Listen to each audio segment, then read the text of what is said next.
All right, ladies and gentlemen, welcome to the second episode of Tales from Davy Jones's Locker. You may notice the conspicuous absence on camera of my co-host, Riley. Unfortunately, due to this being kind of boring in the eyes of some people, not me, obviously, I love talking about boats and ships. We haven't lost, but we've sent our producer home. So now Riley is in the producer's booth making sure all the stuff's going well. Say hello, Riley. Hello. There he is. He's here. If he wants to comment, he will. Today we're going to talk about one of my favorite service engagements that has ever happened. If you've ever heard the expression knife fight in a phone booth, this is basically the battleship equivalent of a knife fight in a phone booth.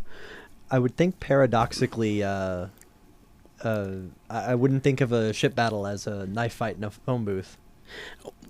You'll get it. Okay. Because this is, it happened, the main consideration I'm giving for that is, this happens at, exceptionally short range. It happens, perhaps a better analogy would be, the battleship equivalent of, a bar fight, right? Where it's basically just two battleships who didn't see each other right up until they did, and then one of them gets turned into paste, right? So the specific battle I'm talking about, the point of this episode, is the Battle of Cape Esperance. This is part of the Solomon Islands campaign in World War II, more specifically the Guadalcanal campaign, which is an island in the Solomons. And the Solomon Islands themselves are north of Australia.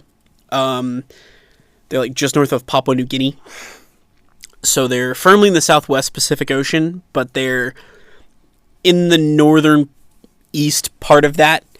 So they're between Australia and Hawaii, but they're pretty close to Australia. Okay. And the Japanese had occupied the islands in, I believe, early 1941. And since then hadn't really done much with them. There wasn't really that much stuff in the Solomon Islands. Really the only thing you'd use them for is invading other places. So part of their invasion of Papua New Guinea was launched out of the Solomon Islands. If the Japanese ever did invade Australia, they would have based significant chunks of their fleet probably in the Solomons. But at the moment we're talking about, which is August of 1942, the U.S. Marine Corps, the American Army, and some Australian units have reinvaded Guadalcanal. So there's an American landing that the Japanese really weren't expecting, that kind of takes a chunk of the island really quick by storm, and then they get bogged down in prepared Japanese defenses. The one saving grace for the Americans is they actually capture an incomplete airfield that the Japanese were building for airplanes to land on. Capture it, finish it, call it Henderson Field. It's still there. You can go look at it if you go to Guadalcanal.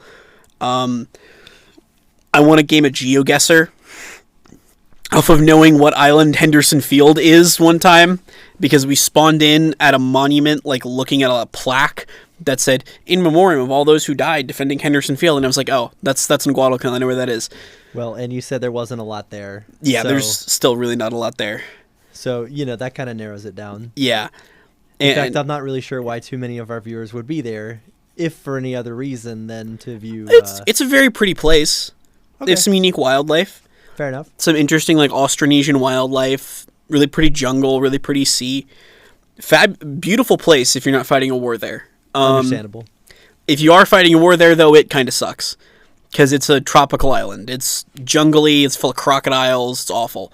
Which is why we're not going to talk more about the land battle. Suffice to say, Henderson Field and the Marines and Australians on the island need things like bullets and food and water, right? And given that Henderson Field is not actually that big of an airfield, flying supplies in proved to be fairly difficult. Combined with a significant amount of time spent on that island was spent with the Japanese literally knocking on the door of Henderson Field. You would see a trench line, then the airstrip ends. The airstrip ends, line of trenches and barbed wire, 20 feet across the river is the Japanese lines, right? So you got to be kind of careful, okay? So a lot of the supplies for the people on Guadalcanal came by sea, for both parties involved, actually. So the Japanese were running what the Americans called the Tokyo Express, which was a line of like supply ships and merchant ships and things like that. And the Americans were doing something similar with supplies from Australia. And obviously, both naval forces are trying to cut the other guy's supplies off. Because you do that, you basically get the island back, right? Whoever cuts the other guy's food off first is going to get the island. Okay? And this leads to a number of battles in and around the ocean by Guadalcanal. The one we're talking about is often called the Second Naval Battle of Guadalcanal. There's a first one that's involves some American cruisers. But the one we're talking about is also called the Battle of Cape Esperance. It's called that because that's where it happens, basically. It's one of the little capes on the island. It's a little round area. There's an island there, too, called Savo Island that doesn't particularly matter, but it's good to know it's there. So, excuse me. To set this up, the Japanese had been trying to attack Henderson Field and other land-based positions with the big guns of several of their capital ships for a while. And they'd really only been stopped by the presence of American torpedo attack aircraft and American shore-based defenses, right? There was a brief soiree with some cruisers that ended inconclusively, but this battle essentially signifies the Japanese committing heavily to that. And so they send a force of a bunch of destroyers, 2 light cruisers, 2 heavy cruisers, and the Congo-class ship. I'm going to call it a battle cruiser. We'll talk about that in a minute. The Congo-class ship Kirishima. It's all commanded by a guy named Naritake Kondo. Would go on to do some other stuff. I believe he didn't actually get, like, super fired for this. Pro tip, the Japanese are going to lose, but he's not going to get super fired for this because he kind of gets bushwhacked, but he had done some other stuff. He's kind of notable. And they take this bunch of destroyers, mostly filled up with Japanese army troops, supplies for those troops, and supplies for the troops already on the island. So, like, kind of disregard about half of those destroyers. Their entire goal is not actually to fight the enemy. It's to bring those dudes and those supplies to Guadalcanal, and the rest of the force is going to cover them, right? And then secondarily, once they've covered the destroyer landings, they're going to go shoot up Henderson Field, which would be bad, because basically at this point, the thing keeping the Guadalcanal campaign alive is Henderson Field. It's the entire reason the Americans are able to keep their foothold on the island, is the air cover and the air power provided by the airfield. So if the Japanese get to shoot it up, crater the runway, destroy a bunch of stuff, it's going to be bad. Right. So then the American, like, signals intelligence, which is basically the guys who listen to the other dude's radio, decrypt a bunch of Japanese transmissions and learn this is going to happen. And at this point, the American fleet's in pretty dire straits. Like, the Battle of Midway hasn't happened yet. 1942 is kind of the year from hell for the U.S. Navy. They don't have a ton of assets just laying around. What they do have are 2 basically brand new battleships. The USS Washington and the USS South Dakota. I believe at this point, Washington is either the newest or the second newest ship in the entire U.S. Navy. Like, capital ship in the U.S. Navy. So that represents some serious firepower, but notably, they bring along 4 random destroyers and nothing else. Nice. So it's just like the 2 biggest, heaviest capital ships in the U.S. Navy and like 4 random destroyers. We had these. Yeah, just lying around. I have written in my notes, it's a scratch force. So it is just, what do we have laying around at this right exact moment that can go fight these guys in the middle of the night? Because the Japanese would do this in the middle of the night, right? That's something they kind of specialized in, is they would do this crap in the middle of the night, and other navies didn't really expect it until it started happening to them, and they got really good at it, but you know what I mean. So, one little divergence. I'm going to call the Kirishima a battle cruiser this entire time. That is a bit controversial to some people. Not to me, I don't know any better. Yeah. So, there's one thing basically everyone agrees on with the Congo class, which is what Kirishima is. I'm just going to say Kirishima from now on, is that it started its life as a battle cruiser.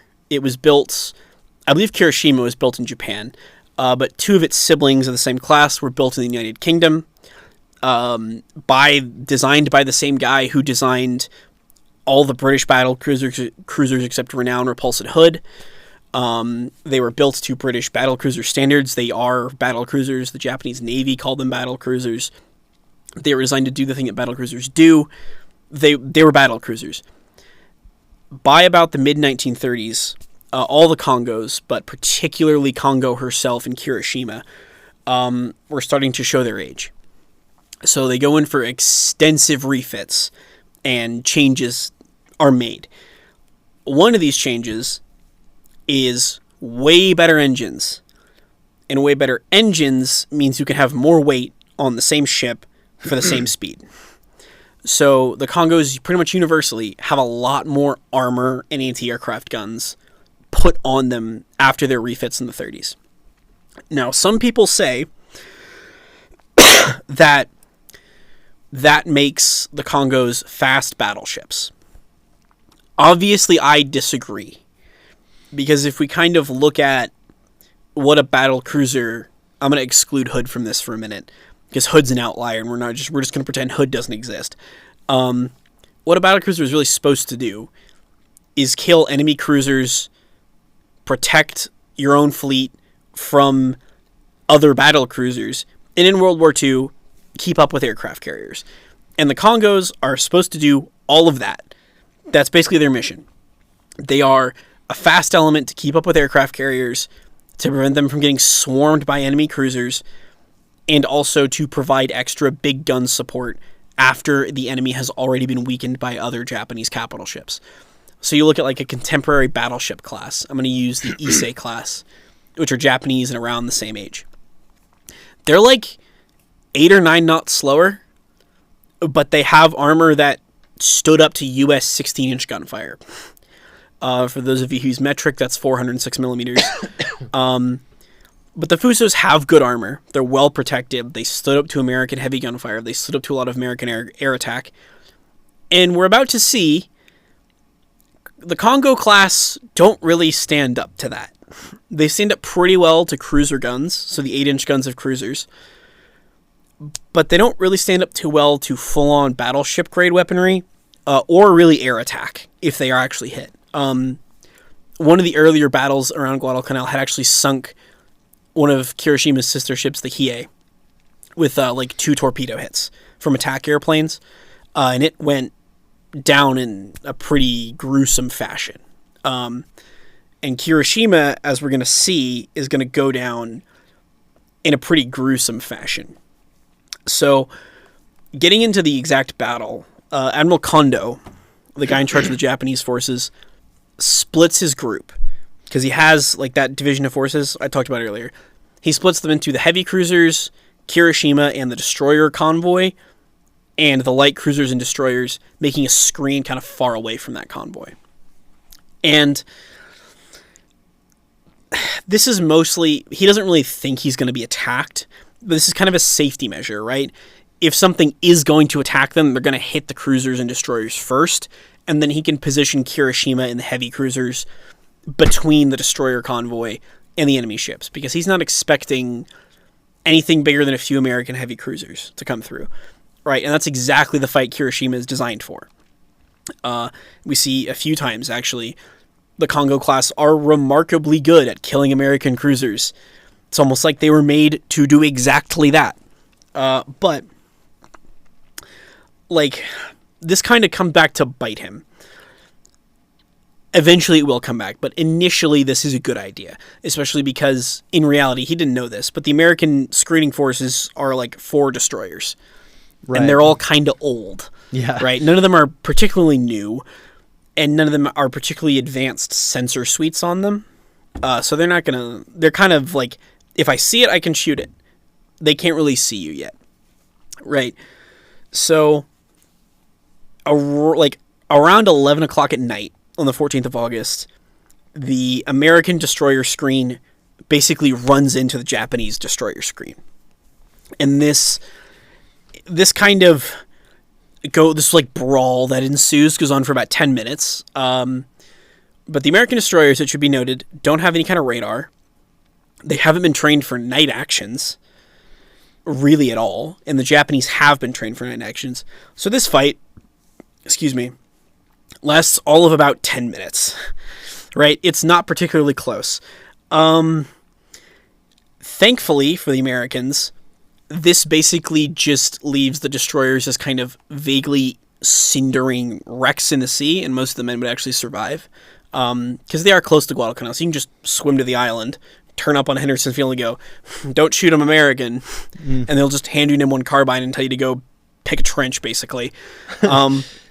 But this kind of leaves the American battleships, the Washington, the South Dakota, lurking in an enclosed space between Guadalcanal and this other island I was talking about. It's not enclosed, they could escape, but it's like close range engagement with 2 light cruisers and some destroyers. And that's kind of like lurking in a dark room with a 3rd grader with a knife, right? Like, yeah, you're superior, but if they get lucky, they can poke you. Yeah, I can take a 3rd grader. Yeah. Yeah, but like in the dark with a knife. Yeah, and the 3rd grader has night vision goggles. He's got night vision goggles. Yeah, so the 3rd grader can like kind of figure out where you are, right? And by that I mean they have torpedo attack. Mm-hmm. So the Japanese could theoretically throw torpedoes in the water. And in fact, they do throw a lot of torpedoes in the water. It's kind of just that the Americans get really, really lucky, and all of them kind of just miss, right? Now, after this torpedo barrage, you get the American battleships knowing they've been detected around 11:30. The Japanese see a light or something happens, they get detected, torpedoes in the water, they dodge. The secondary battery. So a battleship has its big guns and then some bunch of little guns. And they start firing back with the medium caliber little guns, right? These are 5-inch guns on the Americans. They're 4 to 6-inch guns broadly around the world. They start firing back with the secondary battery to give the impression that they are not battleships, right? Because you turn the turrets and light them up, that giant flash coming out of the battleship muzzle is going to alert everyone. But the flash on a 5-inch gun is the same as the flash on the destroyers that they had just shot up. So it's more destroyers or cruisers or something like that. And this actually goes well. Washington's secondary battery inflicts a withering toll on the Japanese. Her fire's accurate. It's radar directed, so she can... The fact that there's no light doesn't matter. She knows where you are with radar waves, so she can just aim at where you are. But in the meantime, South Dakota is having problems. South Dakota has not actually been hit yet. She will be hit later on, but as I said, South Dakota is a very new ship, and sometimes new ships have problems. And one of South Dakota's problems was an electrical fault. Somewhere in her, there was a live wire that was basically leaking electricity and causing a circuit breaker to close. And this only occurred when you pumped up enough amperage through them, when you're turning the turrets, that kind of thing, right? It would pop a breaker, and then you have to go stand there and flick it again. And eventually the engineer on South Dakota gets tired of this and just gets a piece of twine and ties it open. Now, if you know anything about electricity, right, yeah, that's a bad idea. Yeah. Okay? That's a really bad idea. And this was their chief mechanic? It was, yeah, basically. The chief electrical engineer just goes, "Screw this, I'm done with this. This breaker's obviously broken, nothing's wrong with the ship," and ties it open. Turns out something was wrong with the ship. So this basically causes a cascading failure in the electrical system of the South Dakota, leaving her unable to turn on her spotlights, use the radar, turn the turrets. They have to go to a purely mechanical steering system. The in-ship telephone stops working. So they have to go to voice tubes and messages, World War I style, right? Carrier pigeon. Yeah, type stuff. Thankfully, she is able to steer, and her main engines are nothing to do with the electricity, so she can keep moving and maneuvering, but she's basically toothless and eyeless at this point. Can't see, can't really shoot back. And this is kind of bad. This is, like, really bad. Because she also can't communicate with Washington. So around 1135, Washington makes a turn to avoid the burning wrecks of the American destroyers. Right? For two reasons. One, so she doesn't hit them. And two, so the burning, like the light from the fires, doesn't illuminate her against the dark background of Guadalcanal. Right, yeah. South Dakota doesn't know this is going to happen. So when Washington turns left, South Dakota turns right, straight into this like big burning mess of destroyers. Doesn't hit anything, but is now silhouetted, and they know there's an American battleship lurking around in the darkness. So then South Dakota proceeds to basically get shot at with like the pop guns on the destroyers and cruisers for 20 minutes, while Admiral Kondo brings his heavy cruisers in Kirishima down into the engagement. Right? So the Japanese are kind of aware that there might be another ship somewhere in the darkness, but they're not really sure what it is. And Kondo goes, okay, the chance there's another battleship out in the darkness is pretty low. I'm going to go finish this one off and then book it. So he brings Kirishima into the action and starts shooting at South Dakota. I misspoke. South Dakota is the one getting shot at right now. And South Dakota stands up to Kirishima's weaponry surprisingly well. People are wounded, obviously people die, but she doesn't take any catastrophic damage. Her armor belt stands up really well. She's a well-protected ship, and so she's going to be fine in this. But in the meantime, South Dakota is just getting plastered, right? Like, just plastered with 8-inch fire, 14-inch fire from Kirishima and the cruiser guns. Now, Admiral Kondo... Okay, we're going to take a step back. Admiral Lee aboard the Washington is the American commander for this whole ordeal. Good luck he was on Washington, I suppose. And he detects Kirishima on radar. But he also detects South Dakota on radar. And he doesn't know which is which. And he doesn't really want to friendly fire South Dakota. Yeah. So even though he knows there's a Japanese ship in the darkness, he doesn't really know if it's that or South Dakota. Well, right, because this is an unnaturally close distance. This is like 9,000 yards. Yeah. Or about 8,200 meters. Which is like close range for like 1890s naval combat. Right? Yeah. And it's like I said, it's literally like phone booth range for modern battleship combat at that point. So around 1140, 1145, Admiral Kondo makes probably the biggest mistake of his entire career as a naval officer. And turns the spotlights on Kirishima on. Like all the big lights up on the ship. Yeah. And points them right at South Dakota. So now Admiral Lee knows who is who. Because he can see the stars and bars on South Dakota, and he can see the rising sun on Kirishima. Yeah. And Washington opens up at just about 9,000 yards with her main battery, which is 16-inch guns. And Kirishima is hit between 8 and 20 times.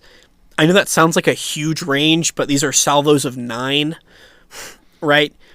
So, 3 salvos fire, that's 27 shells, something like that. Kirishima is hit bad. Right, we're talking like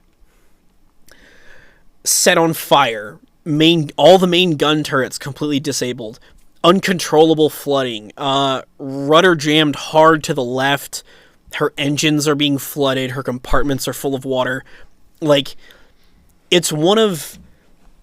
Okay, the fact Kirishima did not explode is remarkable, because most battle cruisers, when engaged with an enemy battleship, tend to pop like balloons.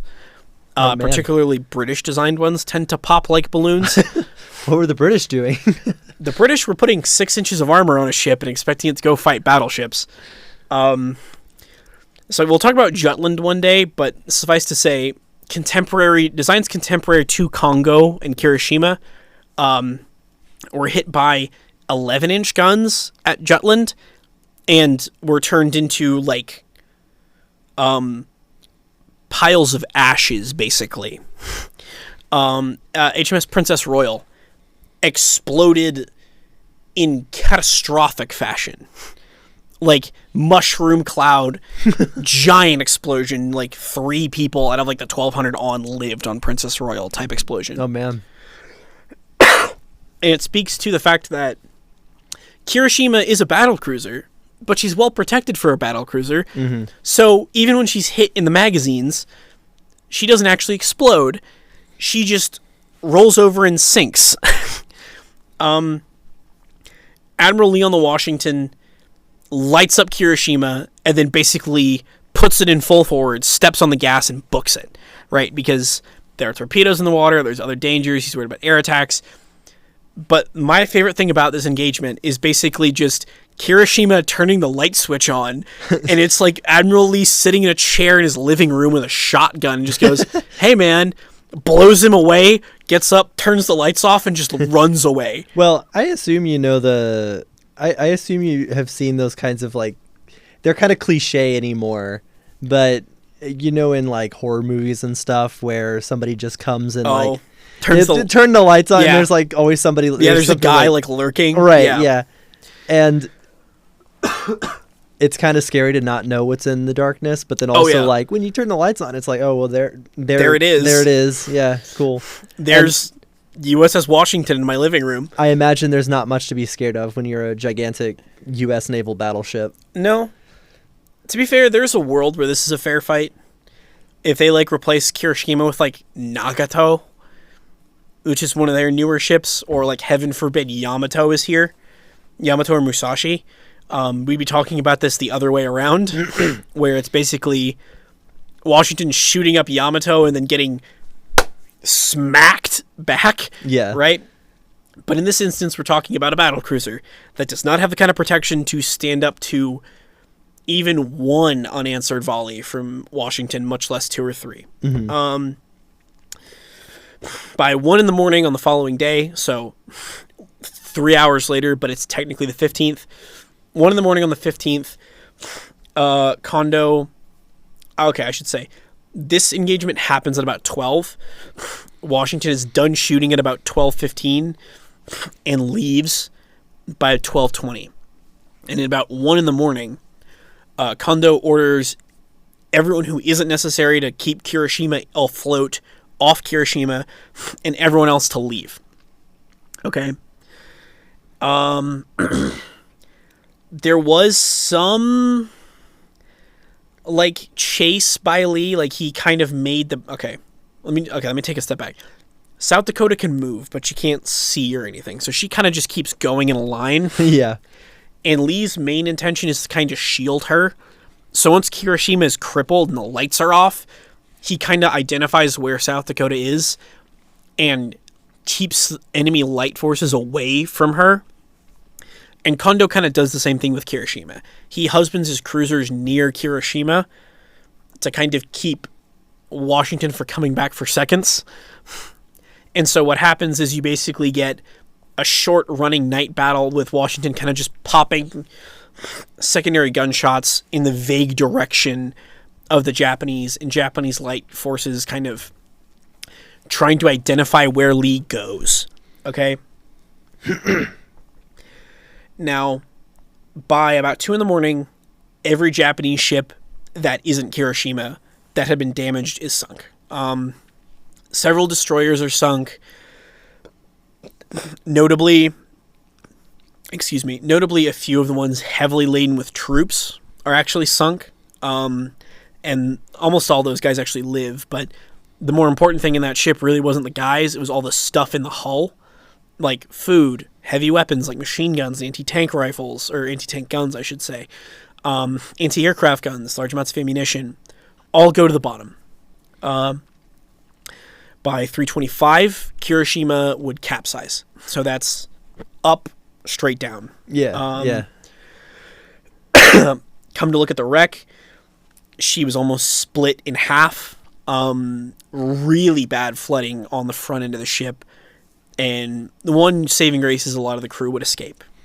She sunk slow enough that a lot of the crew managed to escape. Admiral Kondo himself would survive on the cruiser Otago. But sort of zooming out, right, let's look at the Japanese goal here. Deliver troops, shoot up Henderson Field. Right, yeah. Neither of those really happened.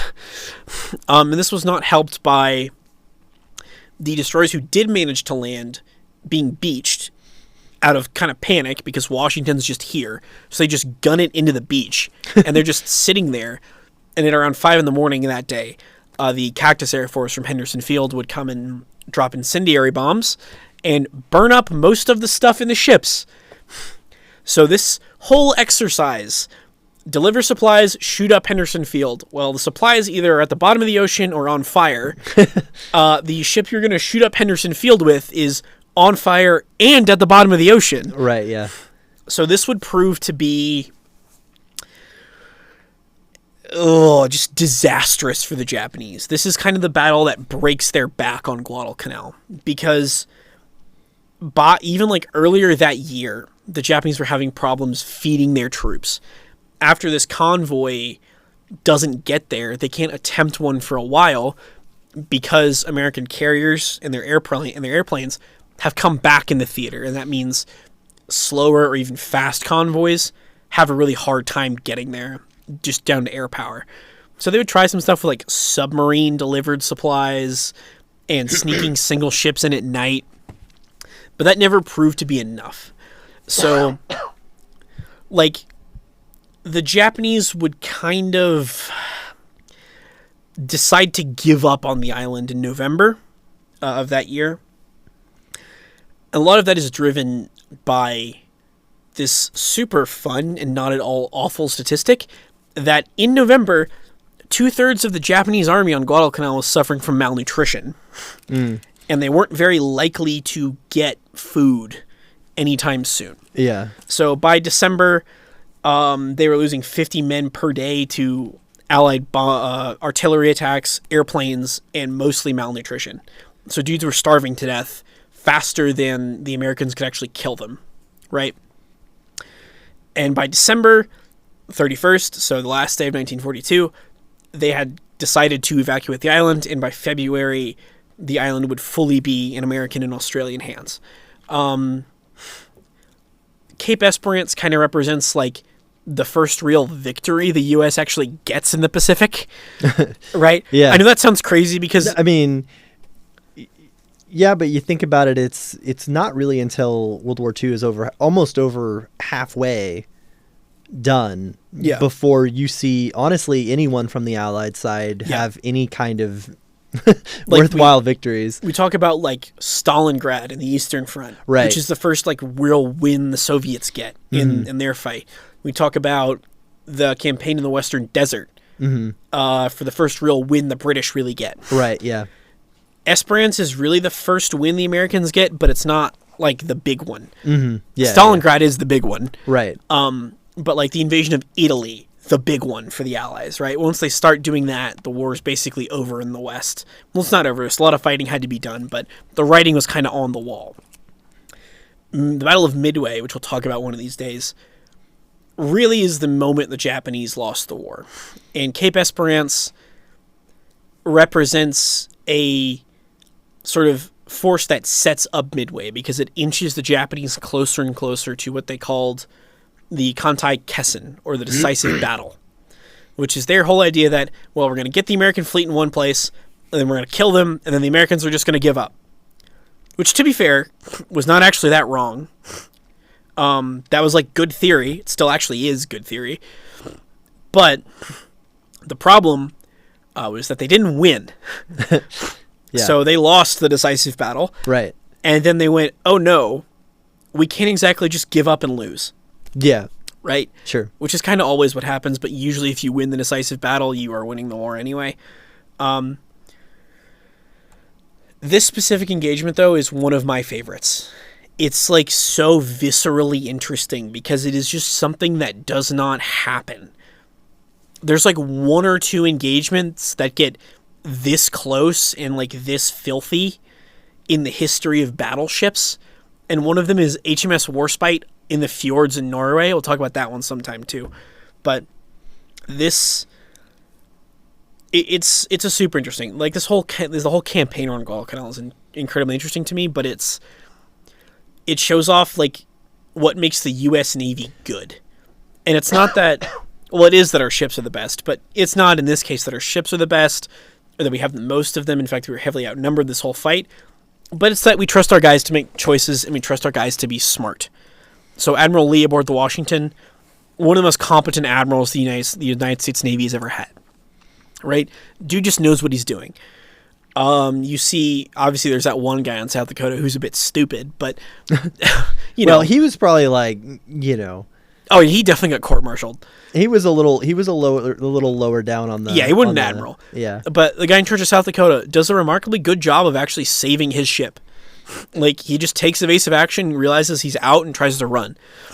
If there is one thing I want to leave off with, and I'm going to try to say this every time we talk about something where people die, I think it's important to remember that these things are interesting, and we should learn about them.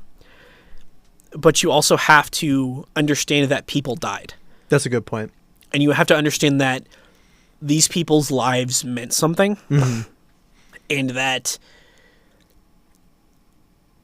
And how important that is and what that means for like you and me. Mm-hmm. I'm not saying, freedom isn't free, right? Respect your service people. Mm-hmm. That's not what I'm saying, but I'm saying respect those who can't respect themselves anymore. Sure. Right? Yeah. Have a little reverence for the dead. Mm-hmm. And if I do want to leave off, war is hell. Yeah. War in the jungle is hell. Don't get involved in them. Mm-hmm. I talk about these things so we can learn from them and learn to not do them. Yeah. All right? Yeah. I feel it's especially topical right now. I agree. But war is hell and fighting is hell, and you have to remember that people did it before you so you wouldn't have to. Mm-hmm. Mm-hmm. On that cheerful note, we're going to leave off. Happy spring break. Don't do anything too irresponsible. Don't do anything I would do. Don't tie your breakers open. That's right. If you learn one thing from this, it's respect the dead. But if you learn two things, it's don't tie your breakers open. We're going to leave you guys off. Thank you so much for watching. Thank you so much for yapping about ships with me. I love being here. I love talking about boats and ships. Riley, do you have any thoughts? I do not. This is Riley from the producer's room. Fabulous. Saying, see you later. Yeah. Bye, guys.